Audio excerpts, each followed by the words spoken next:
আমার আজকের রেসিপি সহজভাবে পাট পাতার বড়া। চলুন কী কী লাগে দেখাই।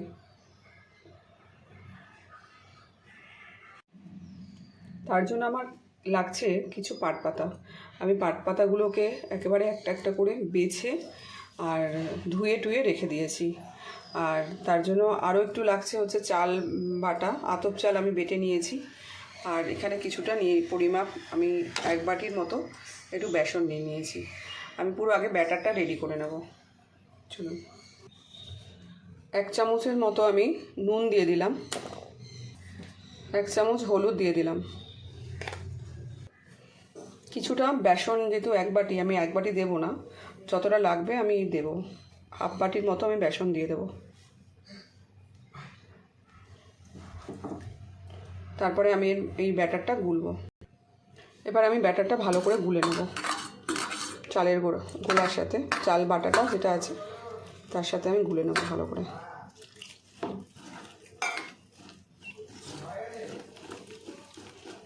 ব্যাটারটা খুব সুন্দর করে না ফেটালে বড়াগুলো ভালো করে ভাজা যাবে না। পাট পাতার বড়া এইরকমভাবেও হয়, লম্বা লম্বা করে, আবার কুচিয়েও হয়, কাঁচা লঙ্কা কুচিয়ে দিয়ে।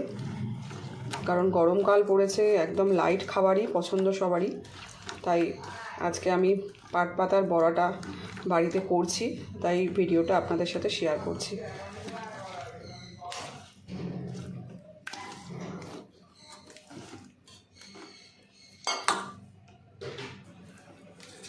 ব্যাটারটা মোটামুটি আমার রেডি। আমি এবারে ভাজার জন্য একটা কড়া বসিয়ে দেবো গ্যাসে। চলুন কি করে ভাজি সেটাও দেখাই। আমি একটা কড়া বসিয়ে দিয়েছি, আমার তেলটাও মোটামুটি গরম হয়ে গেছে। আমি দেখুন এইভাবে 4-5টা করে পাতা নিচ্ছি।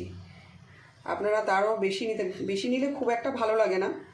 এরকম 3-4টে পাতা নিয়ে লম্বা লম্বা করে এরকমভাবেই ভাজলে ভাজাটা খেতেও ভালো লাগে। এরকমভাবে ছেড়ে দেবো, এরকম বেসনে বা ওই বেসন চালের গুঁড়ো যে ব্যাটারটা রেডি করেছি তার মধ্যে চুবিয়ে চুবিয়ে এরকমভাবে ভেজে নেবেন। একদম বাটির গায়ে ব্যাটারটাকে পুরো সমেত দেবেন না, যাতে তেলটাকে নষ্ট না করে। বাটির গায়ে চেপে পাতাগুলোকে এইভাবে ভাজতে থাকবেন।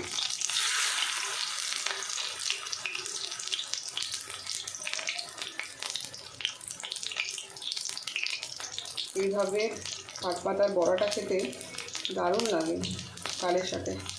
আমি আজকে পাট পাতার ডালও করেছি। আমি এই 4টে করে বড়াই ভেজে নেব।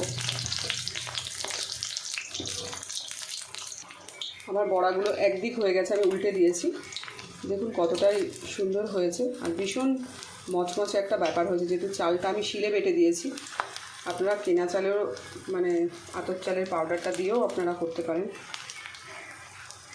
কিন্তু যতটা মানে এই রকমভাবে আতপ চালের শিলে বেটে করলে যতটা মানে একটা ক্রাঞ্চি ব্যাপার থাকে, আর বাজারে কেনার চালের অতটা থাকে না। আমার বড়াগুলো দেখুন হয়ে গেছে, 2টো পিঠি আমি তুলে নিচ্ছি। আমি তেল ঝরিয়ে একটা প্লেটে তুলে নিচ্ছি।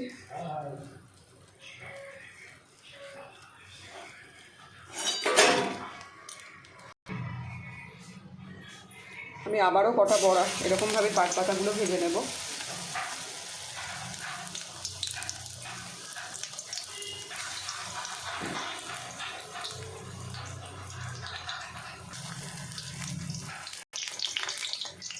আবারও 4টে দিয়ে দিলাম, এগুলো ভাজা হোক, তারপরে আমি উল্টে নেব।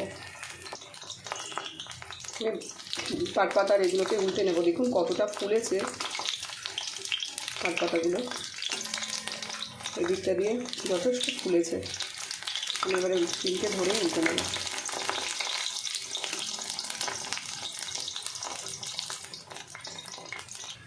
এগুলো আমার ভাজা হয়ে গেছে, আমি তুলে নিচ্ছি তেল ঝরিয়ে।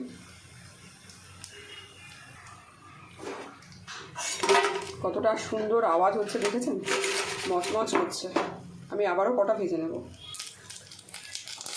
পরের এগুলো পাটপাতার বড়াগুলো আমার ভাজা হয়ে গেছে। আমি একবারে একটা প্লেটে সার্ভ করে আমি দেখাচ্ছি। দেখুন আমার পাটপাতার বড়াগুলো একেবারে রেডি। আমি একটা প্লেটে সার্ভ করে দেখাচ্ছি। খুব ইজি প্রসেসে একদম বাড়িতে চাল, একটু আতপ চালের গুঁড়ো আর একটু বেসন থাকলেই এই বড়া কোনো ব্যাপারই না। গরম গরম ভাত খাওয়ার 10 মিনিট আগেই ভেজে গরম গরম খাওয়া যায়। আর যদি পুরো পাটপাতার এইভাবে বড়া রেসিপিটা ভালো লাগে তো প্লিজ আমাকে একটা লাইক কমেন্ট করতে কেউ ভুলবেন না। আর আমার পাশে থেকে পুরো ভিডিওটা দেখার জন্য অসংখ্য ধন্যবাদ। নমস্কার বন্ধুরা।